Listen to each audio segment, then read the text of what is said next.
This is such a fun thing. This is such a dream come true to actually make a real movie. This is a very special film because it's a family endeavor, and there are a lot of friends and family involved on the scenes and as actors in the film. It's going to have a social message.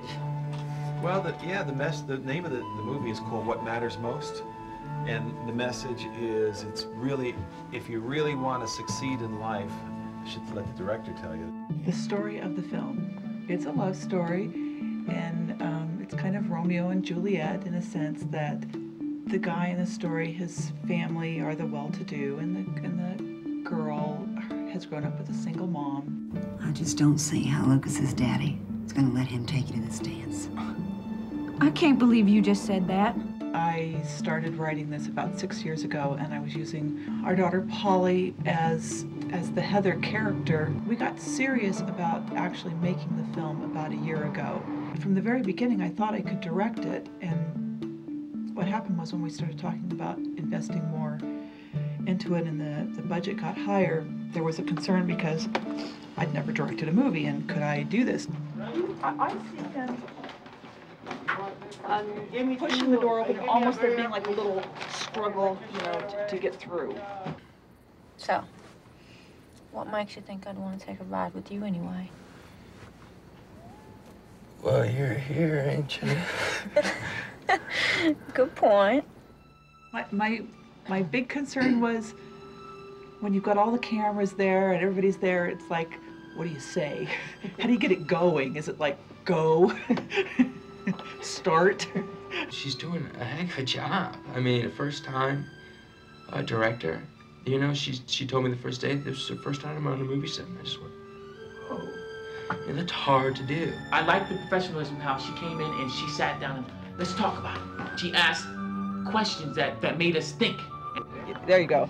And then as you get up there, you're gonna sit up and top that seat, show us that beer can, shake your finger. Gotcha. And you're taking your tensions out right here. Okay. You don't want to get in trouble.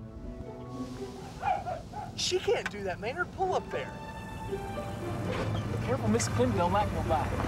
Hey, that ain't no way to treat no helpless animal. I think it's been a great, and it is a great working relationship, but there's no doubt that she's the vision behind this film, and she clearly understands where it's going and where it needs to be. I wouldn't be here if not for Jim. I don't think I could have managed it. I'm surprised because he doesn't have a lot to do, and he's somebody who needs a lot to do. I'm surprised you haven't been up on that yet.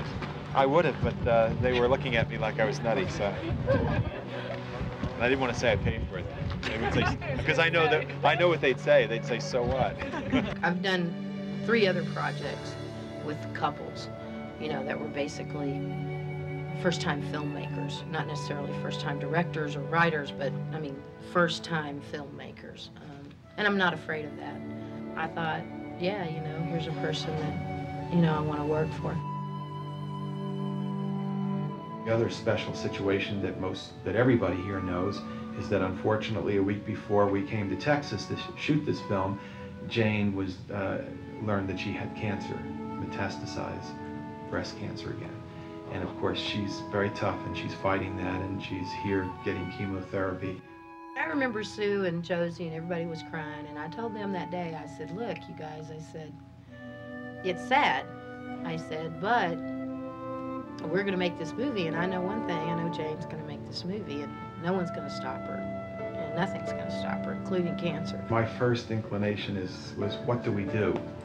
And then secondly, I thought for sure she had to go forward and make this film.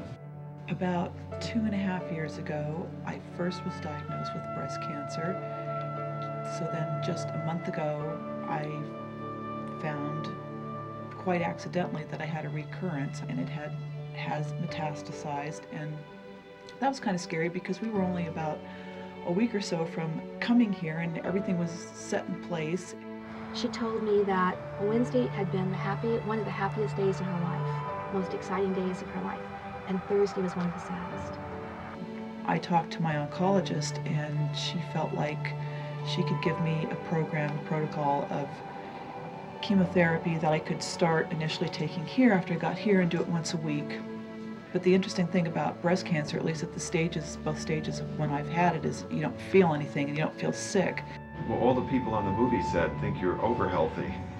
Okay, that's a good gate. We're turning around, coming in on Chad. And my oncologist helped a lot because she said that she said it's unfortunate, of course, but she said there are people, aside from breast cancer, there are people who come to kidney dialysis machines and she said they're there every day or they're there every week, and she said they have families and they have children and they have jobs, and it just becomes part of your life and part of what maybe it's, you'd rather not have it, but it is. And she said people do live with this. To be upset about it is, to me, almost to be selfish about it. Like, oh, I'm hurting, where it's really her that has to go through it. So what I try to do is just be there. Polly has been, now I'm gonna get emotional. I don't want to do that. I've never really seen her act in this kind of environment. I think she's just done an excellent job. She's really being a trooper, and what can I say? I'm very proud.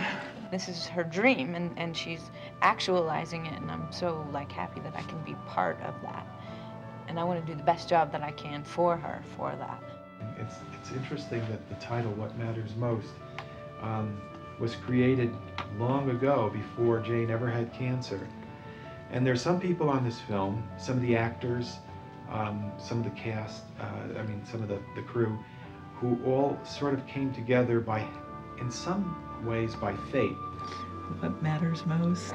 Do you see any irony there? Oh, it's completely ironic, isn't it? Doing what matters most with your life.